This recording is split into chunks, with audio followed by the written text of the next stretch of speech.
Hello friends, welcome. This is Sagar Birde. We are dealing with electrical drives. In the previous session, we discussed the selection of motor power rating. Today, we'll start with the thermal model of motor for heating and cooling. An accurate prediction of heat flow and temperature rise within an electrical motor is very difficult due to complex geometrical shapes and use of heterogeneous materials. What is this heterogeneous material? We use non-uniform materials in the design of machine. As the conductivities of different materials do not differ by a large amount, a simple thermal model of the machine can be obtained by just assuming machine to be a homogeneous body. What does homogeneous mean?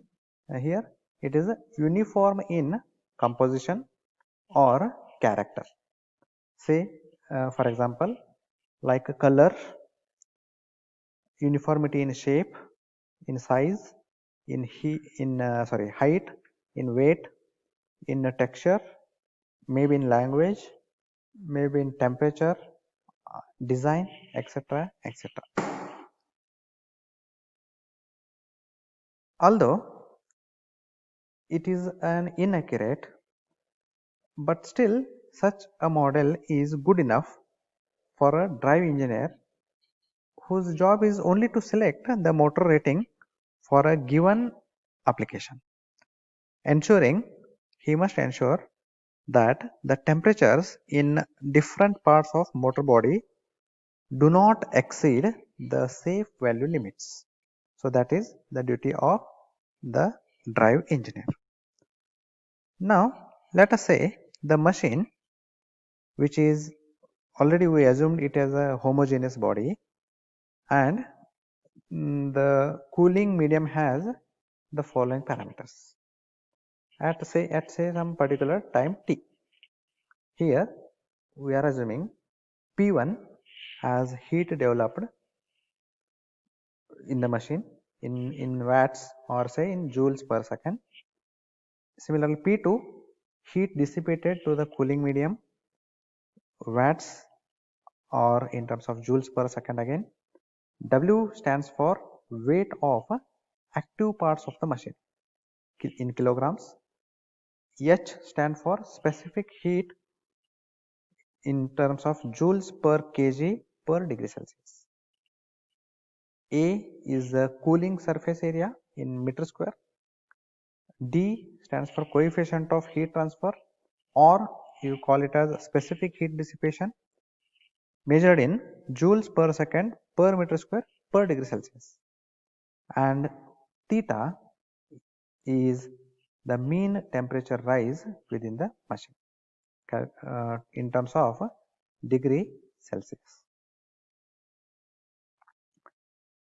Now, during a small increment in time dt, for that small incremental time dt, let the machine temperature rises by the value t theta. Since we have that heat absorbed or say heat stored within the machine is always equal to heat developed inside the machine minus heat dissipated to the surrounding cooling medium. So that is the condition for equilibrium as we discussed previously. With this we can write as W H d theta is equal to P1 dt minus P2 dt. So what is W? It is a weight, H is a specific heat, then d theta is the temperature rise for the increment in time dt, is P1, that is the heat developed inside the machine with respect to time, and minus P2, that is heat dissipated to the surrounding cooling medium with respect to dt. Also we can write P2 as theta times dA. So there is a small change in temperature dissipated to surrounding medium with small area dA. Now if I substitute this in equation number 1, I'll get C d theta by dt is equal to P1 minus capital D theta. Now what is capital D here? Capital D is dA and capital C is standing for WH. And okay, D is equal to dA.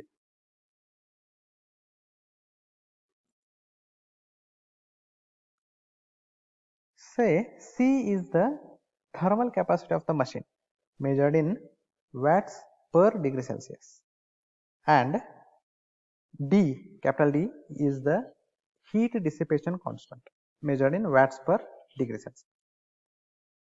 Heat dissipation mainly occurs through convection. The typical values of small d are in the range of 40 to 600 watt per meter square per degree Celsius. Now, what is this convection? What is this convection?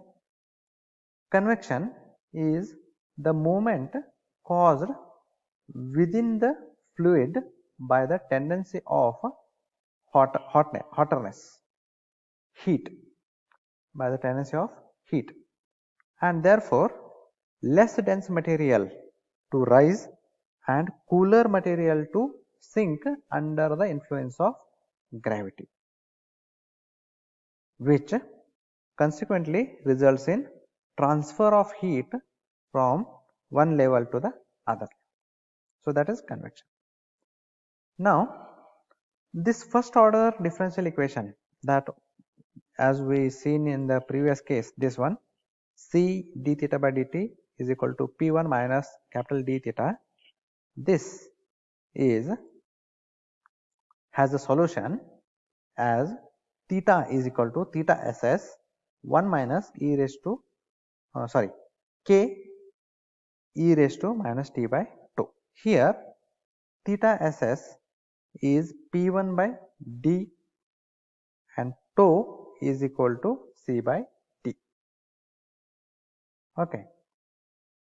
Now the constant of integration K is obtained by substituting the temperature rise at time at 0 second.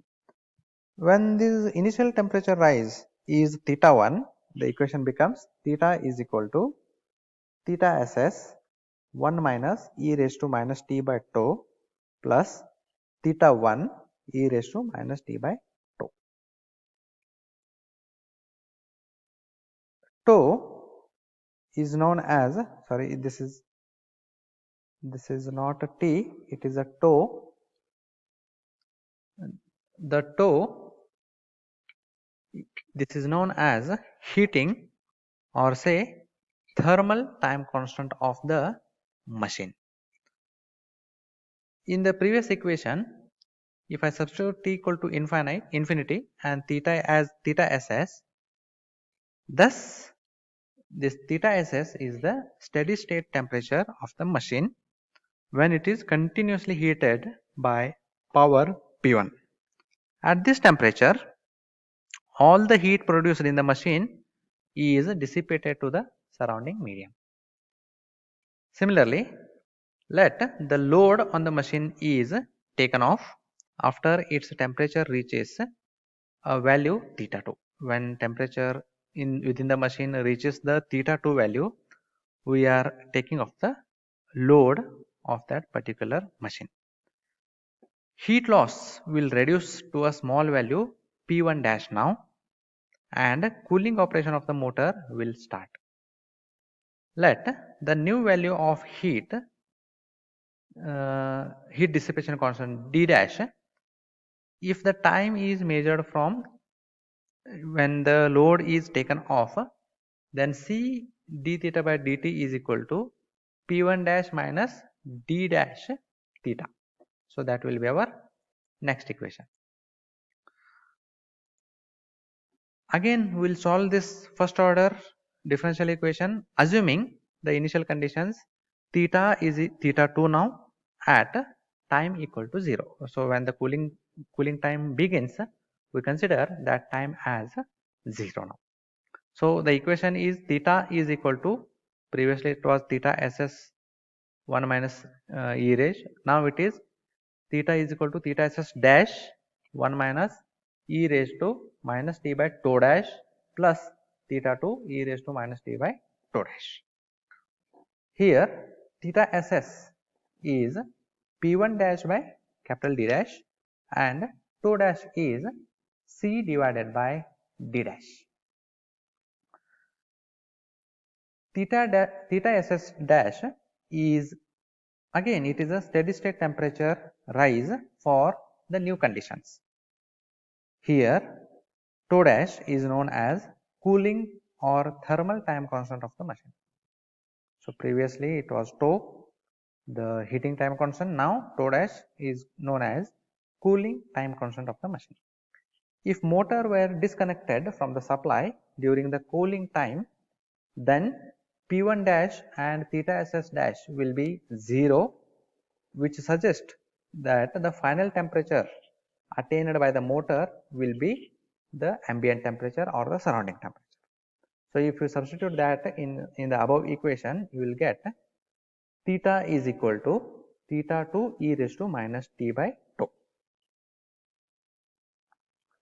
If you study this equation, it suggests that both heating time constant tau and cooling time constant tau dash depend on the respective heat dissipation constants, whether it is d or d dash, which in turn depend on the velocity of cooling air.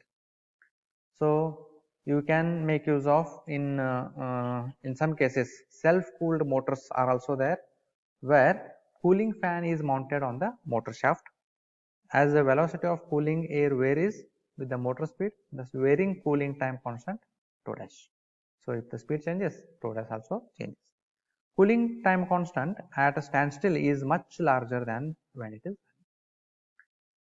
Therefore, in high performance and medium and high power variable speed drives, motor is always provided with a separate forced cooling, so that motor cooling will be dependent of speed. The figure shows the variation of motor temperature rise with time during heating as well as cooling period. Thermal time constants of a motor are far larger than electrical and mechanical time constants. Electrical and mechanical time constants have a typical range of 1 to 100 millisecond for electrical and 10 millisecond to 10 second for mechanical constants, whereas the thermal time constants may vary from 10 minutes to few hours.